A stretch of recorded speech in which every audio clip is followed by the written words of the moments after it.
Amigos, el día de hoy tenemos que hablar de Nightmare Alley, la nueva película de Guillermo del Toro. ¿Es esta una joya o simplemente una decepción?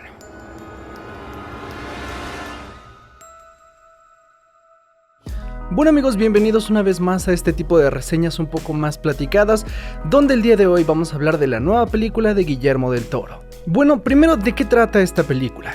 Esta trata sobre un estafador llamado Stanton Carlyle, el cual llega a un circo y comienza a aprender los trucos de un vidente. Profesionalizando todo esto, termina creando un gran acto y llegando a las altas esferas de Estados Unidos, estafando a grandes empresarios. Pero todo esto está envuelto en un aura de misterio y con funestos resultados. Creo que en mi video de las películas más esperadas de este año dije una sinopsis un poco imprecisa, pero pues la verdad es que no había visto la película y ahora que ya la he visto pues ya me di cuenta que me equivoqué. En fin, eso es solo una aclaración. ¿Por qué Nightmare Alley sería una mala película? ¿O sería un fracaso? Bueno, primero tengo que decirles que esta película se estrenó el mismo fin de semana que Spider-Man No Way Home, lo cual fue un gravísimo error por parte de la distribuidora, que en este caso era Fox, pero como Fox ya lo compró Disney, bueno, es una película de Disney. Esto es bastante malo porque Guillermo del Toro recientemente ganó un Oscar por Shape of Water como mejor director y creo que también ganó como mejor película. Y que un director que ha estado tan alto de repente nadie vaya a ver su película y básicamente sea un fracaso en taquilla, pues evidentemente no es deseable, no es algo que nosotros queramos y que definitivamente llama la atención. Pero creo que sí vale la pena decir si esta película es un fracaso en sí como película o no. Y la respuesta más sencilla es que no. Esta es una joya cinematográfica a la que nos tiene acostumbrados Guillermo del Toro. En este caso he escuchado que dicen que esta película es la más diferente de Guillermo del Toro en su filmografía. Es cierto, creo que anteriormente no había hecho un filme noir. Y para quien no sepa, un filme noir, digamos que es un tipo de películas que se caracteriza primero por estar muy en la oscuridad, usar mucho el claroscuro, las sombras. Todo esto desprendido del cine expresionista alemán. Por ejemplo, la película del gabinete del Dr. Caligari. Una película que de hecho tiene ciertas similitudes con esta de Nightmare Alley, porque está situada gran parte en un circo, y vemos a personajes bastante extraños teniendo protagonismo. Otra característica del cine noir es que tiene un protagonista que, más que un héroe, es un antagonista. Es un personaje con un pasado oscuro que, bueno, está entre el bien y el mal. Además, se caracteriza por tener a una femme fatale. Digamos que es esta mujer hermosa que termina condenando al protagonista. Este personaje es interpretado por Cate Blanchett. Y bueno, sí, en ese sentido la película, podríamos decir, es diferente para Guillermo del Toro. Pero no del todo. Una vez que empiezas a analizar la película te das cuenta que es Guillermo del Toro uno a uno. Para empezar, hay muchas, inspiraciones para esta película. Entre ellas, por ejemplo, está El Grito de 1957 o El Suavecito, una película mexicana de 1951. Y sí, bueno, Guillermo del Toro usa mucho la historia del cine para nutrir a esta película. Pero a mí particularmente la película que me parece que, si bien no está adaptando tal cual, pero sí tiene mucha inspiración, es de la película Freaks. Esta película es de los años 30 y trata sobre una mujer hermosa que llega a un circo y trata de estafar a uno de los hombres pequeños que trabajan ahí porque cree que puede enamorarlo y quedarse con su fortuna. Esto podemos verlo en Nightmare Alley porque el personaje de Bradley Cooper es un personaje de cierta manera hermoso y que podría contrastar con todos los monstruos del circo. Esto pasa igualmente en la película de Freaks, donde bueno, realmente contrataron personas que trabajaban en circos o tenían cualidades un tanto extrañas. Y bueno, el personaje principal parece que no encaja en este mundo. Un mundo torcido y un poco sombrío, es habitado por un personaje muy virtuoso y que de cierta manera es hermoso. Pero en el fondo, este personaje es mucho más oscuro y tenebroso que todos los que parecen Freaks.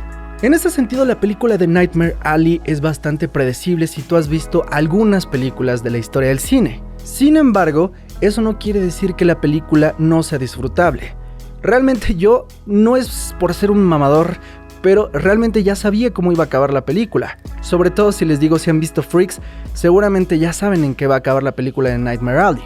Sin embargo, esto no hizo que disfrutara menos la película. Y es que las actuaciones de Bradley Cooper, de Toni Collette, de Rooney Mara, de Willem Dafoe, de Ron Perlman, de Andrew Shaver, todas son espectaculares. Digamos que en una materia de actuación la película es perfecta.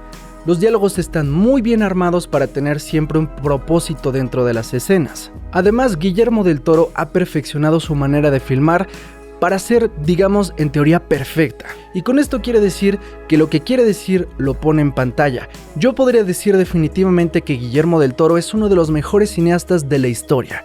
Y no es porque sea mexicano y no es porque sea súper buena onda, sino porque realmente sus películas son muy directas. Lo que quiere contar lo cuenta y lo cuenta de una manera muy precisa. En ese sentido, Nightmare Alley es una joya, se disfruta muchísimo, los diálogos son encantadores, las actuaciones son perfectas y sigue conservando ese aura de Guillermo del Toro, donde tenemos el diseño de producción muy bien cuidado y que todo aporta a la historia. Es una película de Guillermo del Toro y se nota en todos los aspectos. Los monstruos no son los personajes que se ven feos, los personajes que dan miedo. Realmente los monstruos son los humanos y sobre todo los que se ven más virtuosos. Esto lo podemos ver por ejemplo en El laberinto del fauno, donde podríamos pensar que el fauno es el villano. Sin embargo, termina siendo este general que es como Francisco Franco. O por ejemplo en Shape of Water, donde el monstruo en realidad es el interés amoroso de la protagonista. Incluso también lo podemos ver en El espinazo del diablo, donde el fantasma no es el malo. Los monstruos no están en las sombras, están a la plena luz del día. Algo que a mí me gustó particularmente en Nightmare Alley es que tiene un protagonista que en sí no es un héroe. Es básicamente un antihéroe, o en este caso es un personaje detestable. Es un personaje atormentado por su pasado. Y hacer que pueda seguir a este personaje durante toda la película es un logro. Porque sí, generalmente nos gustan los personajes que son buenos, que son heroicos o que hacen un acto bueno. Pero en este caso creo que te dejas llevar por la película, porque el personaje, a pesar de que no es bueno, por así decirlo, es virtuoso. El que pueda aprender cosas tan rápido y que pueda llegar tan alto tan rápido es algo que es interesante. Que es bastante parecido también a las películas de gangsters, por ejemplo Goodfellas o El lobo de Wall Street, donde el personaje principal sí es un hijo de la chingada que roba y hace un montón de cosas negativas, pero que por sus virtudes, las cuales son ser inteligente y poder escalar alto muy rápido, hacen que te termines vinculando con estos criminales. Y yo creo que ese es el principal factor que hace que Nightmare Alley sea una película interesante y divertida.